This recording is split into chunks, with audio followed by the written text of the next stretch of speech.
por força das terríveis circunstâncias que a humanidade está vivendo, então, senhoras e senhores jurisdicionados, servidores, servidoras, conselheiros, procurador de contas, advogados que nos assistem, nós estamos diante de um inimigo invisível que mata com a crueldade de um assassino em série.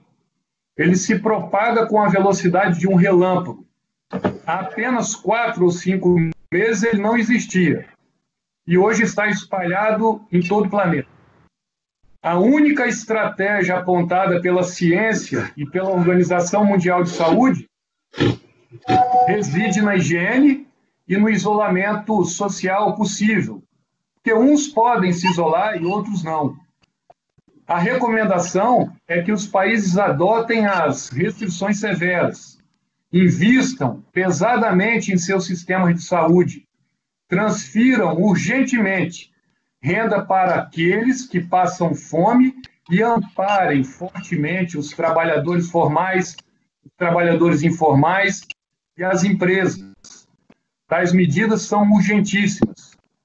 Aqui, no nosso âmbito, servidores e servidoras, nós podemos e devemos trabalhar de nossas casas. Podemos e devemos produzir muito, porque estamos tecnologicamente preparados para esse momento. Assim, devemos respeitar o isolamento. Vamos ficar em casa, mas vamos trabalhar duro para cumprir o nosso dever de controlar e fiscalizar a administração pública.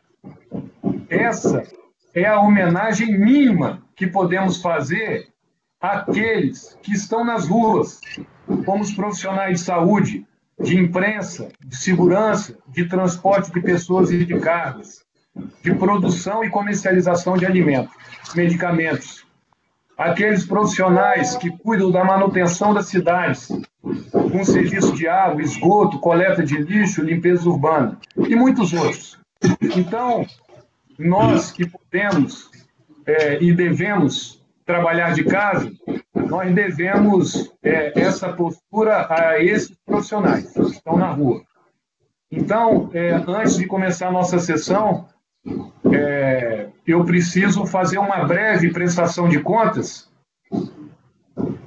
Peço para que desliguem o microfone, porque está dando interferência, e liguem apenas na hora de se pronunciarem, por favor.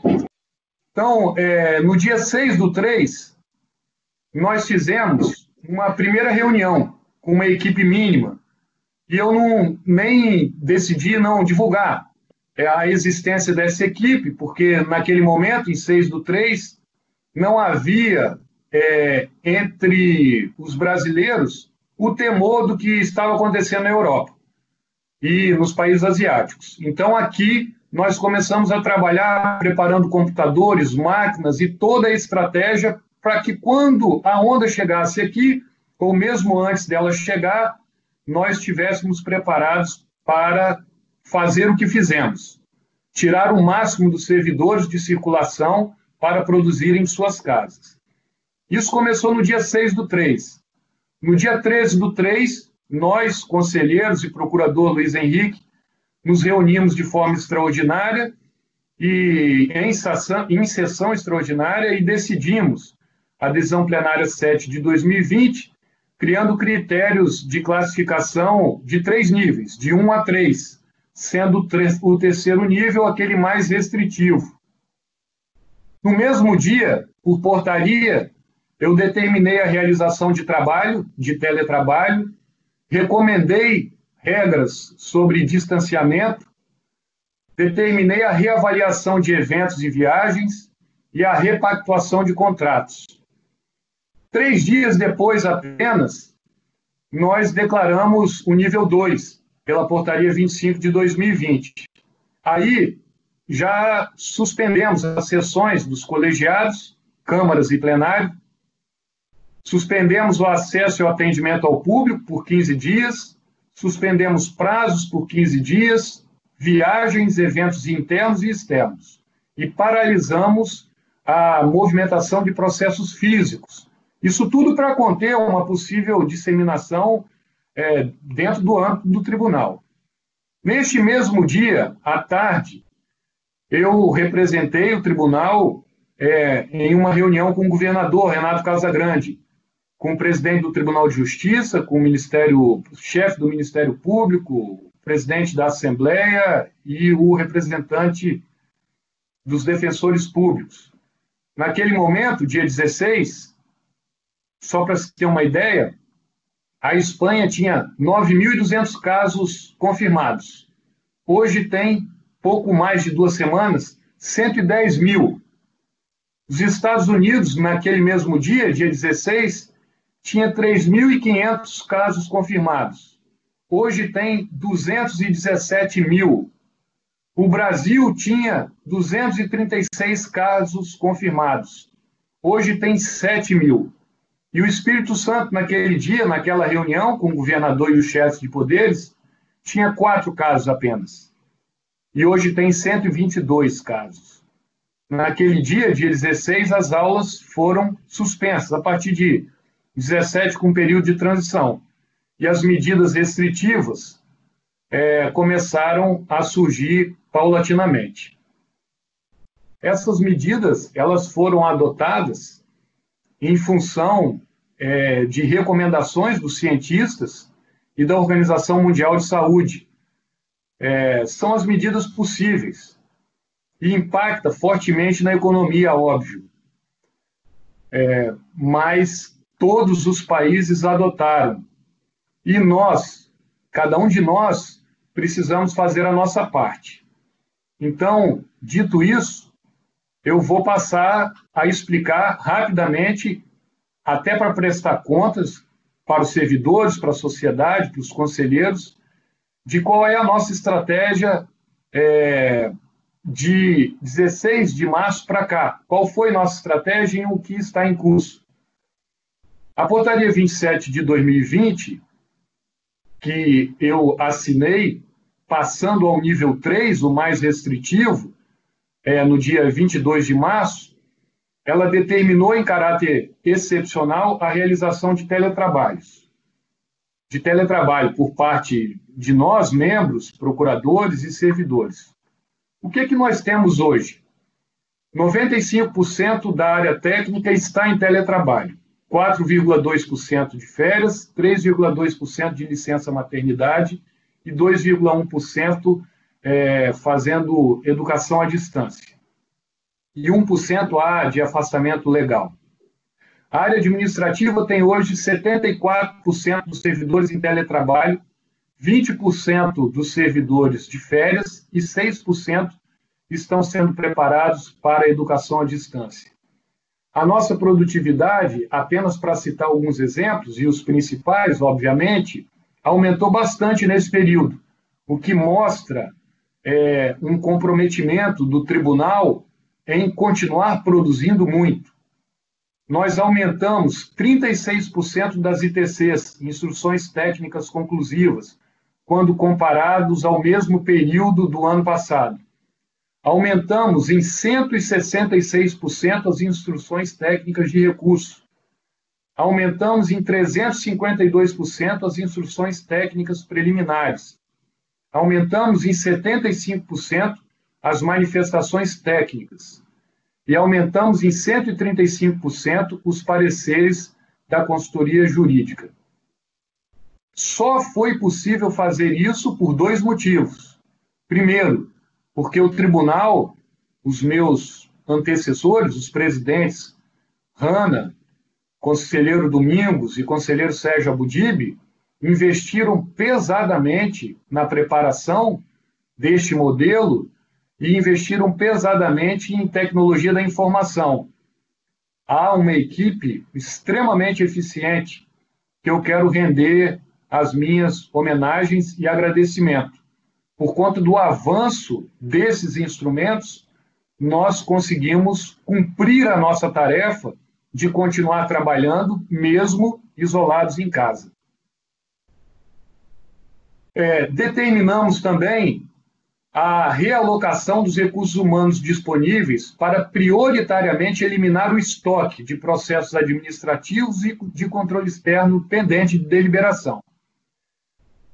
Eu determinei que todos os auditores fossem para a área de instrução de processos. Nós temos estoques de 2019 para trás. Então, a estratégia agora é eliminar esses processos, para que, depois dessa crise, possamos começar a nova vida. Então, nós temos hoje um mutirão na área técnica, os auditores, como eu já demonstrei em números.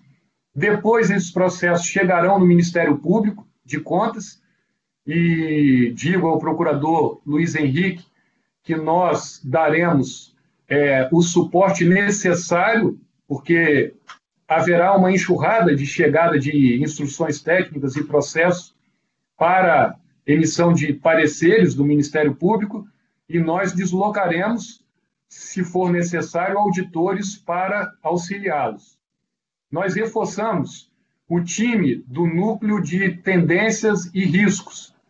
E, por óbvio, nós passaremos todas as regras fiscais que nós aprendemos e estudamos, elas estão em xeque no Brasil inteiro e no mundo, por conta dessa situação de ter que investir muito dinheiro em saúde e na assistência social e também na atividade econômica.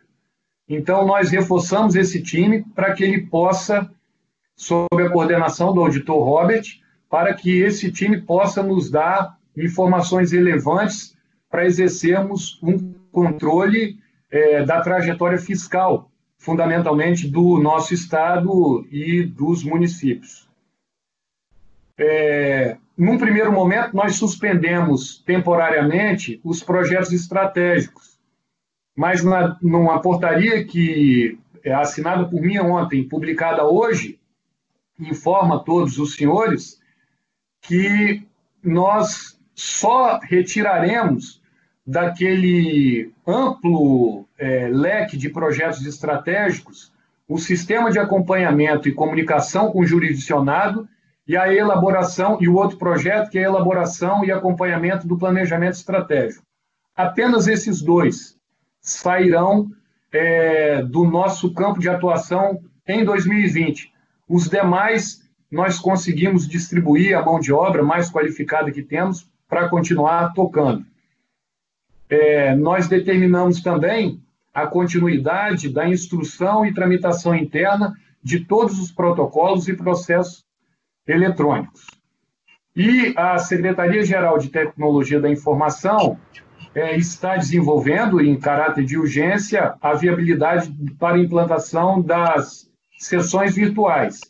E hoje, a portaria publicada, assinada por mim, publicada hoje, faz uma diferenciação da anterior, porque aqui eu não estou colocando, estou abrindo mão da apreciação de matérias de natureza administrativa, de projetos de atos normativos, processos em que haja medida cautelar ou pendente de apreciação, consultas, processos de controle externo que não impõe agravame às partes. Nós não precisamos ter unanimidade. É possível que tratemos e julguemos todos eles por maioria simples, mesmo em sessão virtual. Então, essa é a modificação da portaria anterior para essa. Nós vamos continuar mantendo paralisado todos os processos físicos, sem prejuízo da instrução processual. Está interrompidas as atividades da sede do tribunal, ressalvada o serviço de vigilância e guarda patrimonial. Há a estimulação de fruição de férias para servidores e estagiários que não se coadunam com o teletrabalho, e também há o estímulo à capacitação dos servidores e estagiários. Especialmente relacionado aos jurisdicionados, os termos finais dos prazos para apresentação ao Tribunal de Contas, das prestações de contas mensais remessa de informações relativas aos meses 12 e 13 de 2019 e demais meses de 2020 estão excepcionalmente prorrogados por 30 dias após a vigência desta portaria. Eu fiz questão de não colocar um prazo nessa portaria, porque é difícil prever quando que essa curva diminuirá e é difícil prever quando nós voltaremos à normalidade. Então, achei por bem já deixar clara essa regra para os jurisdicionados verem que, ao final dessa situação excepcional que todos nós vivemos, eles terão ainda 30 dias para apresentarem todos esses documentos. Estamos deixando de fazer controle? Não. Estamos apenas adiando. Adiando por quê? Porque não é razoável, e nós decidimos isso entre nós, conselheiros, não é razoável que venhamos a cobrar de jurisdicionados que andem de um lado para o outro, em prefeituras, câmaras, nas autarquias, buscando documentos físicos, entrando em contato com outras pessoas desnecessariamente nesse momento, sendo que eles podem fazer isso daqui a 2 ou 3 meses, ou mais, se necessário.